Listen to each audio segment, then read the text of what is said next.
Yes? So Buddha originally was an Indian prince. But his teaching contradicted Vedism, or the Vedic teachings, the caste system. Buddha was against the caste system.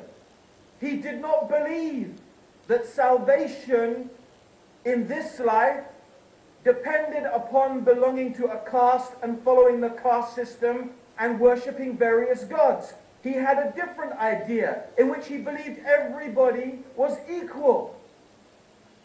This opposed the prevailing religion here in India.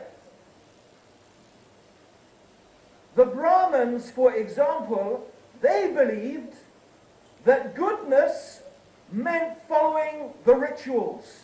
They had set rituals, the worships of the gods, and strict adherence to the caste system. So you proved your goodness by being a good member of your caste. Their whole idea of what is goodness and virtue was contradicted by the teachings of Buddha, as he had a different idea of what constituted goodness and virtue. So who is good? Which one is good? Which one is the right one and which one is the wrong one? The reason why Buddhism, you will not find it in India today, is because the kings supported the Vedic religion and slaughtered the Buddhists. They literally slaughtered them, invaded their monasteries and slaughtered them en masse until there were none left or they fled. This is how they dealt with it. Is this good? Maybe it is good in the eyes of the people following that religion. I don't think it's good in the eyes of the Buddhist, or probably it's not good in the eyes of most of us. So what makes a good person? What makes a person good? One of the important things, of course, is your intention. What is your intention? By what and for what do you intend to do something? In Islam, of course, something is good only when it is intended for Allah subhanahu wa ta'ala alone. In order for an action to be acceptable to Allah, the first condition is it has to be done sincerely and purely for the pleasure of Allah, hoping for Allah's reward, His paradise, and fearing Allah's punishment. Now some people, mostly what we call secular humanists, they say, oh, that is not a good reason to do good deeds, because you're afraid of the hellfire, because you want paradise.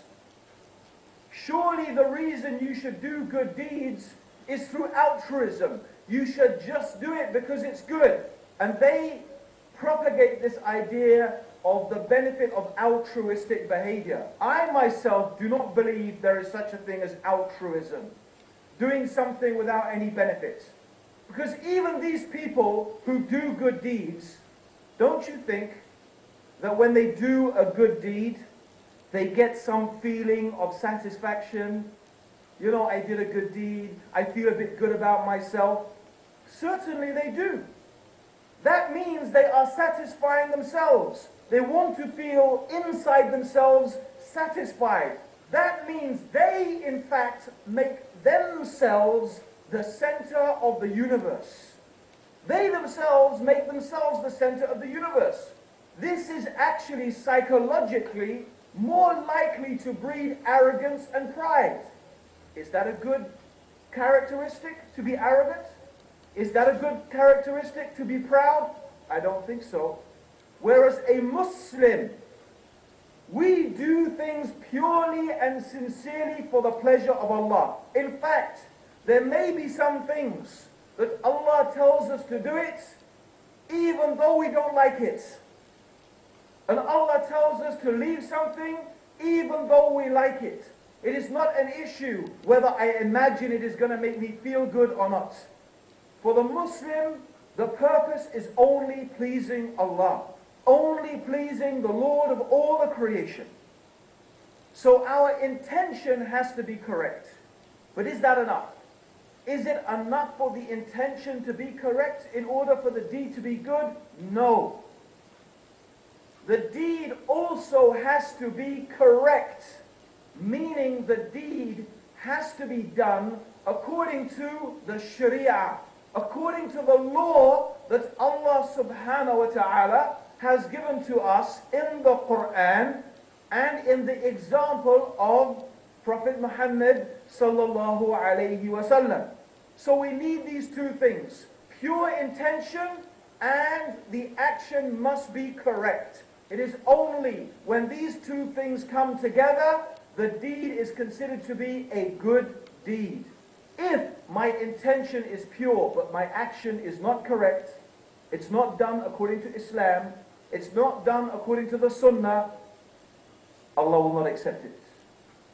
If the action is correct and done according to the Sunnah and the Sharia, but I do it to show off, I do it to impress people, then the action is not accepted. It has to be both sincere and correct.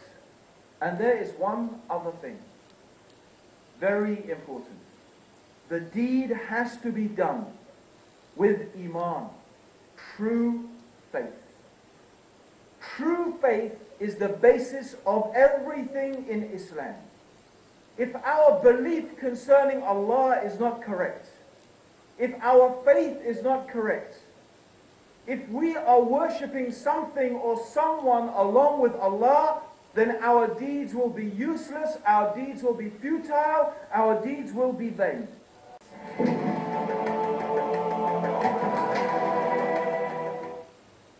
Allah in the Quran is always giving beautiful examples. Beautiful examples for a person who has intellect, who can think, to understand by them the truth of what He has revealed. And I have taken some example from the Quran and from the hadith of the Prophet sallallahu alaihi wasallam, but I applied it to a modern context. So let me ask all of you a question. If you have a business, you're a businessman, and you have a business. In your business, you employ people to work for you. Yes? What if you are paying someone? You're paying them money to work for you, and then you discover all the time you were paying them, that time they were using to actually work for someone else. Does this person still deserve a job? Or does this person deserve to be fired? Okay, there's no doubt. This person deserves to be sacked, to be fired. They have committed an act of injustice. You pay them and they work for someone else. Allah created you and Allah gave you life. And Allah feeds you and clothes you. And you worship someone or something other than Allah. What do you deserve? What do you deserve?